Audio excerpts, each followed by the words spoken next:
Idaho Matters podcast is brought to you by St. Luke's On-Demand Virtual Care, which allows patients to see a provider from their home using a computer or smartphone with on-demand care for common ailments, such as a cough, sore throat, or a sinus issue. More information at stlukesonline.org. Idaho is a big state, and it covers a lot of territory. Idaho Matters wants to take you to every corner of the Gem State by visiting all 44 counties, and we need your help to do that. Email us your story ideas at idahomatters@boisestate.edu for our new series we're calling Idaho 44. And be sure to join us each weekday at noon and 8 on Idaho Matters and travel the state with us.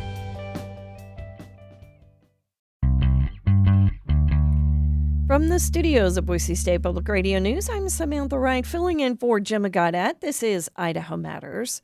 School is officially started back up for many kids in Idaho, and while this is an exciting time of year, it can also be stressful, especially for families struggling with homelessness. That's why nonprofits like the Boise Rescue Mission are providing support through essential school supplies and after-school programs. And joining us now to talk more about this effort is Jennifer Gilley. She's the director of the Women's New Life program, Cradle of Hope, and the Children's Ministries at the Boise Rescue Mission. Jennifer, thanks for coming on the show today. Hi, thanks for having me. Well, can you start by telling us more about the Boise Rescue Mission for anyone who hasn't run into it yet, and who you are and what you do? Sure. Excuse me. The Boise Rescue Mission has been around the Treasure Valley since 1958.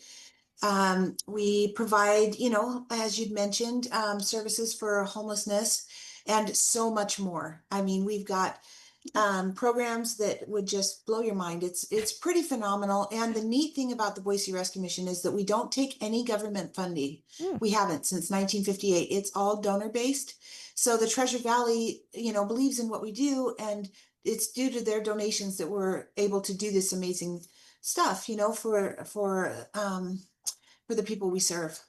So tell us about the after-school program. What is it and how does it work? Great. Yeah. So our children's ministries is pretty cool. It was designed for, our guests, the families, the women and children, and then also some community kids that are in need. When moms work for the summer, where do the kids go, right? So we provide free of charge a safe space for the kiddos. And then during the school year, it's after school programs, and particularly for our guests. And that's what we call the people who stay with us, right? The shelter portion, our guests, right? So the children, when they get out of school during the school year, we provide a homework club, is what we call it. And they come and we offer a safe space, a quiet space for them to decompress after school before they check into the shelter. We have tutors. They get one-on-one, attention regarding, homework and some help with some of that. Most people don't realize that once they check into the shelter, it's kind of go time. There's not really a quiet space to be. They're doing dinner and showers and, getting ready for bed. And so the time in between really offers the children an opportunity to, as I'd mentioned, decompress. Well, that's got to be not just the quiet, but as you said, the chaos. There's a lot of chaos when you don't have a house or somewhere to stay. You've got all this chaos going on around you, whether you're in a shelter or, some people live in their cars. I can't imagine how beneficial this has to be for the kids to have somewhere quiet, as you said, not only to do their homework, but to decompress. Yes. Yeah. It's proven to be really beneficial, not just for obviously the grades and that kind of thing. Excuse me. But for their mental and emotional health, right? And then the consistency of it also has really provided, it provides a sense of well-being. It's I think safe is the word that comes to mind when I describe the shelter, and also when I describe a homework club. For some reason, it's just a feeling of like they know what to expect, they know who to expect, and they get one-on-one attention. Well, and school is that one consistency that they may have in their lives when, when you're not sure where you're going to land each night. I can see that. How many Yeah. kids do you Yeah. usually serve throughout the year? So, well, it varies again from season to season, right? Hmm.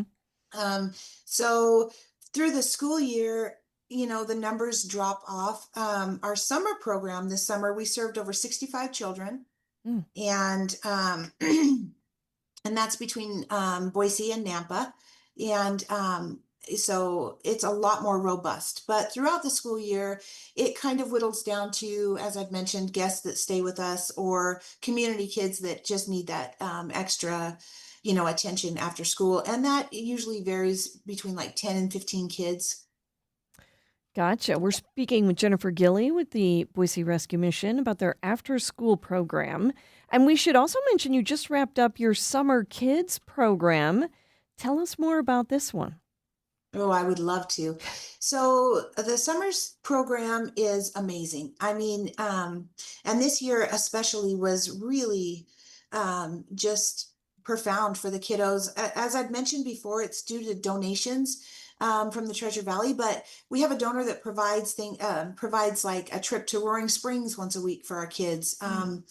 So our summer program is Monday through Friday, 8 to 5, while I had mentioned while moms go to work. And while the kids are there, we're focusing on, positive adult interaction, positive peer interaction.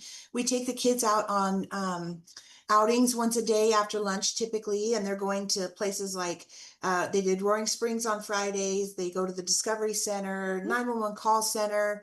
Yeah, it just varies. Every day is something different.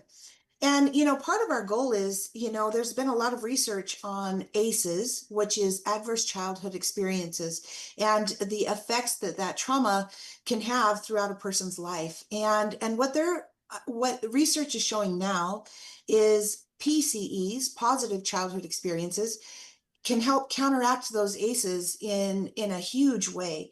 And, even 1 to 2 really positive experiences can circumvent some really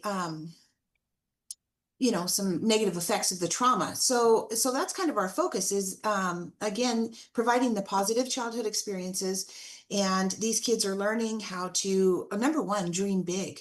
And again, as mentioned, the focus is positive adult interaction, positive peer interaction. They're learning what healthy communication looks like, what healthy fun looks like. A lot of the kids don't know what that is. So with that being said, though, I want to highlight our BSU football experience this summer. Our kids were able to come to BSU, and the football players spent time with our kiddos. There were footballs waiting on the football field. They were able to throw footballs and tackle players, and the coach was just really amazing in, the words that he spoke to our kids. They left feeling very special. And Oh, so that was one of the really neat things we got to do this summer as well. that is awesome. Okay, we've got about a minute left. Are you still in need of back to school donations? And what can people bring you? Yes, we're always in need of back to school donations. Backpacks, any of the school supplies are great. Kleenexes, boxes of Kleenexes, anything like that is super helpful for the school year. If you look at a school and the list that they offer and the needs that they have, anything on those lists would be super helpful. Wow. We've been speaking with Jennifer Gilly, director of the NLP Cradle of Hope and Children's Ministries at the Boise Rescue Mission about their after school program. Jennifer, this has been great. Thank you very much. Thanks for having me. I'm Gemma Gaudette, and this is Idaho Matters.